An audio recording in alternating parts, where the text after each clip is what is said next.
শ্রী ঠাকুরের কর্মীবৃন্দ, আজকে আমরা বাসগৃহে দয়ালের নাম সংকীর্তন এবং সৎসঙ্গে সমবেত হয়েছি। পরমপিতার চরণে সবার সর্বাঙ্গীন মঙ্গল প্রার্থনা করি। শ্রদ্ধেয় নরেশ দাও, তুমি সুস্থ থাকুন, সুস্থ থাকুন, সুদীর্ঘ জীবন ইষ্টকে নিয়ে, ইষ্ট স্বার্থ প্রতিষ্ঠা নিয়ে আমাদের মধ্যে থাকুন। সবাইকে নিয়ে ইষ্ট প্রাণ জীবনের অধিকারী হন, তোমাদের চরণে প্রার্থনা করি। এতক্ষণ ভক্তদের পরিবেশিত এই সুন্দর নাম সংকীর্তন একটা দিব্য ভাবের সৃষ্টি করেছে। যে কীর্তন মানুষের অন্তরকে স্পর্শ করে, যে কীর্তনের স্পন্দন, যে কীর্তনের কম্পন মানুষের অন্তরাত্মাকে সুরত ধারার মধ্য দিয়ে অনেক সে নিয়ে যায়।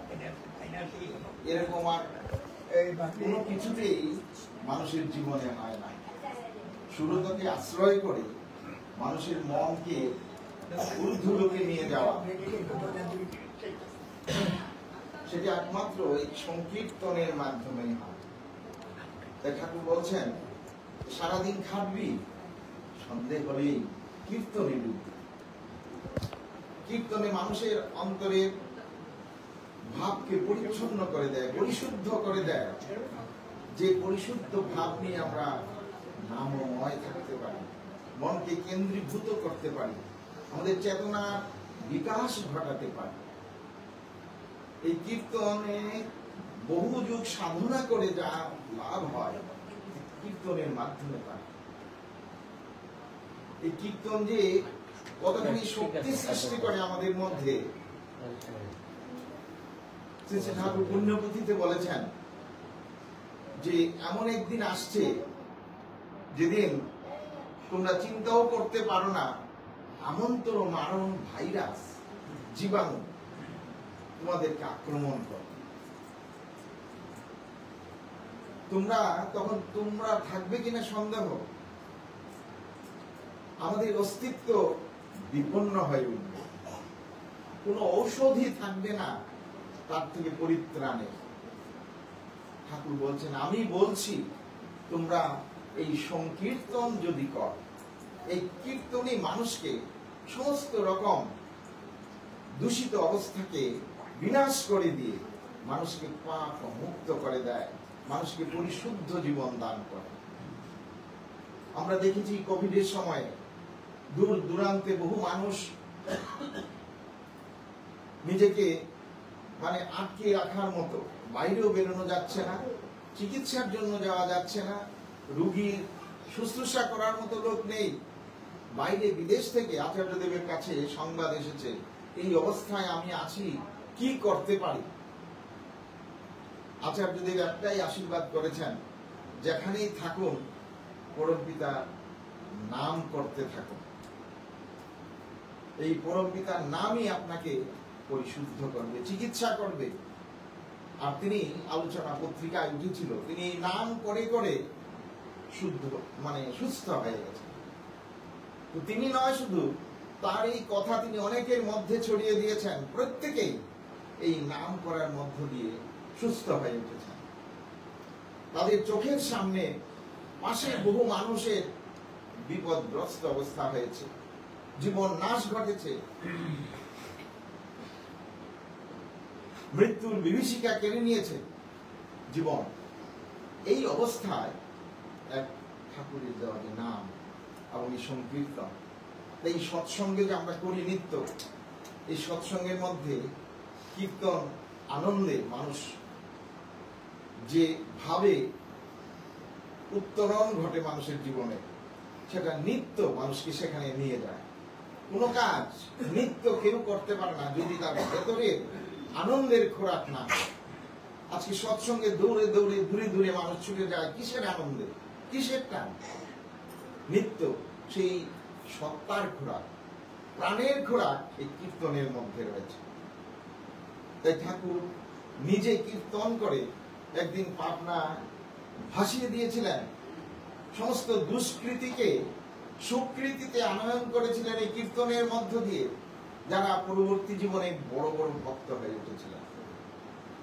মানুষের ভেতরে এই যে সুরত চড়ে আকাশমে করে শব্দ বিলাসা, এই সুরতটা আকাশে চড়ে এই নামের কীর্তনের মধ্য দিয়ে। যারা করেন তারা টের পান, যারা কীর্তনে আনন্দের যোগদান করেন তারা টের পান। আমাদের উদ্দেশ্য হচ্ছে আমাদের নিজেদের জীবনের উত্তরণ। তার জন্য ঠাকুর যে বিধান দিয়েছেন, নিত্য নাম ধ্যান করা, সদাচার পালন করা, সাত্বিক আহার করা, নিষ্ঠা সহকারে যজন যাজন ইষ্টভৃতি পালন করা, এছাড়া আর কোনো পথ নাই। নিজেরা করে পারিপার্শ্বিককে এর মধ্য দিয়ে উদ্বুদ্ধ করে তোলা, যাতে সবাই বাঁচে, আমিও বাঁচি। এটাই হচ্ছে ধর্ম। ঠাকুর কম্বকণ্ঠে ঘোষণা করে বলেছেন যে তোমরা সদ্গুরুর শরণাপন্ন হও, সৎ নাম মনন করো আর সৎসঙ্গের আশ্রয় গ্রহণ করো। বলছেন আমাকে তোমরা একটু ভালোবাসো, দে আমার এই এক ফোঁটা প্রেম তোর ভালোবাসা। আমি সাধনা কি কতটুকু করে আমি জানি না, তিনি খুশি হন কিনা, প্রীত হন কিনা, আমার ইষ্ট স্বার্থ প্রতিষ্ঠা কতটুকু সঠিক হয় তা জানি না, কিন্তু আমি তাকে ভালোবাসি এটা আমি জানি। আমার এই ভালোবাসাটা আমাকে শিক্ষা দেয়, এই ভালোবাসাটা আমাকে উত্তরণের পথে নিয়ে যায়। এবারও শ্রী শ্রী আচার্যদেব বলেছেন যে পরমপিতাকে যে ভালোবাসে তার যে শক্তি, তার কাছে কেউ দাঁড়াতে পারে। এই যে ভালোবাসার শক্তি, শ্রী শ্রী ঠাকুরের একবার জন্মোৎসব, নববর্ষ উৎসবে 50-এর দশকের কথা বলছি, ঠাকুর দেবঘরে সারাদিন উৎসবের অনেক কর্মকাণ্ড হয়ে গেছে। তারপর মানুষ রাত্রেবেলা যেখানে যার যার সুবিধা মতো শুয়ে পড়েছে। এত ভিড় হয়েছে যে গাছতলায়, বারান্দায় কোথাও জায়গা নেই, সবাই যার যার জায়গার মতো বাচ্চা নিয়ে, স্ত্রী নিয়ে শুয়ে পড়েছে, ঘুমোচ্ছে। তো চুনিদা বলে একজন ভক্ত ছিলেন, তিনি অনেক রাত হয়েছে, ঘরে ফিরছেন, অনেক কষ্টে গেট, ঠাকুর বাংলার গেট পর্যন্ত গেছেন। তখন ওনার মনে হলো যাই ঠাকুর কি ঠাকুরের ঘরটা একটু ঘুরে আসে। তিনি ঘুরতে গিয়ে দেখেন ঠাকুর জেগে আছেন, ঠাকুর ঘরের দরজার সামনে একটা টুলের উপর বসে আছেন। কাছে যেতেই বলছে, কে রে, চুনি নাকি? বলছে আগে বস, কাছে বসালেন। বললেন, চুনিদা বললেন, ঠাকুর আপনি এত রাত জেগে আছেন, এখন তো অনেক 1টা বাজে, আপনি কখন বিশ্রাম করবেন? ঠাকুর বলছেন, বিশ্রাম করবো কি চুনি, আমি যে দৃশ্য দেখে আনন্দে নাচতে ইচ্ছা করছে, এরা আমাকে এত ভালোবাসে, এই সারাদিন প্রখর রৌদ্রের মধ্যে উৎসব উপভোগ করলো, আর এই রাতের বেলা এই ধুলায় গড়াগড়ি খাচ্ছে, রাস্তায় শুয়ে পড়েছে, কি নিশ্চিন্তে তারা আছে, ওরা দেখে মনে হচ্ছে আমার কোলেই তারা শুয়ে আছে। এদের এই দৃশ্য দেখে আমি ঘুমাতে পারি, আমার আনন্দে নাচতে ইচ্ছে করছে, চুনি নাচতে ইচ্ছে করছে। মানুষের এই যে ভালোবাসা, ঠাকুরকে ভালোবেসে যেখানে সেখানে সেইভাবে শুয়ে আছে, আনন্দে তৃপ্তিতে আছে। কি খেয়েছে, কি করেছে কেউ কিছু জানে না। ওদের বিশ্বাস, ঠাকুর বলছেন ওদের বিশ্বাস আমি ঠাকুরের কাছে আছি। এই যে বিশ্বাসটুকু, এটি ঠাকুর গ্রহণ করেন, এটাই ঠাকুর চান। আমরা অন্তর দিয়ে তাকে ভালোবাসি, তার কাছে আমরা কিছু চাই না, আমরা শুধু তাকে চাই। শ্রী আচার্যদেব এই কথাই বলেছেন এবারও, যে আমাদের চাওয়া পাওয়া অন্য কিছু নাই, আমরা শুধু তাকে চাই। তিনি যদি থাকেন, সে 80টাই ঘর বাড়ি দূর, আপনি হবে আলো। ময়লা ঘরে তারই আসন, সেই জেলে তোর ভালো।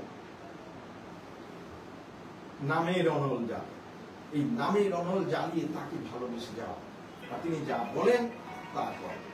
এই যে আচার্যদেবের কাছে থেকে কিছু নেওয়ার আছে, এবং আচার্যদেব কি কিছু দেওয়ারও আছে। শ্রী ঠাকুর বলছেন, আচার্যের কাছ থেকে নেবে জীবন চলনার শুভ সন্দেশ। আমি কিভাবে চলবো, কি করণীয় আমার, কখন, কোথায়, কিভাবে, সেই সন্দেশ, সেই নির্দেশটা আচার্যের কাছ থেকে নেবে। আর তাকে দেবে তোমার জীবন চলনার তোমার জীবনে কৃতি চলনার বাস্তব উপভোগ কর। আমি জীবনে চলে আমি যে সার্থকতা লাভ করছি, আমি যে তার ইচ্ছাকে পূরণ করার মাধ্যমে আমার জীবন সার্থক হয়ে উঠছে, সেই সার্থকতাটা তাকে দেওয়া। তাই তিনি নিত্য আশীর্বাদ করে চলছেন। এখানে উৎসব করো, এখানে মন্দির করো, এখানে জায়গা কেন, এখানে এটা করো সেটা করো। এই ডিপি ওয়ার্কে শুরু করেছেন এই কারণের মাধ্যমে যে আমরা প্রত্যেকটি মানুষের কাছে যাতে গিয়ে পৌঁছতে পারি, প্রত্যেকের কাছে তার বার্তা পৌঁছে দিতে পারি, তার ইচ্ছাগুলিকে রূপ দিতে পারি। এই যুগের এটাই কিন্তু ধর্ম, এটাই আমাদের সাধনা। জীবন্ত আচার্যের নির্দেশ পালন করা। জীবন্ত আচার্যের নির্দেশ যেখানে পালন নাই, সেখানে ধর্মই নাই। সেখানে থেকে আমার জীবনের বিকৃত চলনা, আমার খুশি মাফিক চলনা। কতগুলি দৃষ্টান্ত। ধর্ম হচ্ছে ইষ্ট এবং আচার্যের নির্দেশ পালন করা। তিনি যখন যা করতে বলেন সেখানেই ধর্ম, সেখানেই শক্তি, সেখানেই সার্থকতা, সেখানেই আনন্দ। আমরা এই আচার্য পরম্পরায় পেয়েছি, আমরা নিত্য তার আদেশ নির্দেশ পালন করার সুযোগ আমরা পেয়েছি। আমাদের কোনো ভয় নেই, আমাদের শুধু তার দিকে তাকিয়ে থাকা, তার আদেশ পালন করে যাওয়া। ঠাকুর বলছেন এই কারণে যা ইচ্ছা তাই করবে তুমি, তা কিন্তু চলবে না। ভালো ছাড়া মন্দ করলে পরিস্থিতি ছাড়বে না। আর ভালো কি? ইষ্ট এবং আচার্য যা বলেন সেটাই একমাত্র ভালো।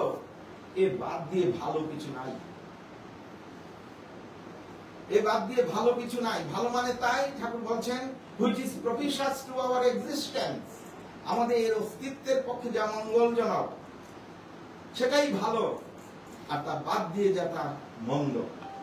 আমাদের অস্তিত্বের পক্ষে ভালো সাত্বিক আহার, আমাদের অস্তিত্বের পক্ষে ভালো নিয়ত নাম ধ্যান, আমাদের অস্তিত্বের পক্ষে ভালো সদাচার পালন, আমাদের অস্তিত্বের পক্ষে ভালো আচার্য অনুসরণ। সেটাই আমাকে মুক্তির দিকে নিয়ে যাবে সব পারিপার্শ্বিক সবাইকে নিয়ে।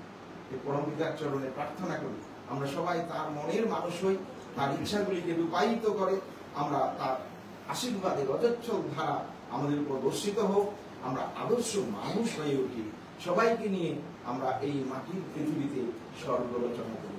সবার সুখ শান্তি হোক এই প্রার্থনা করে শেষ করছি। জয়।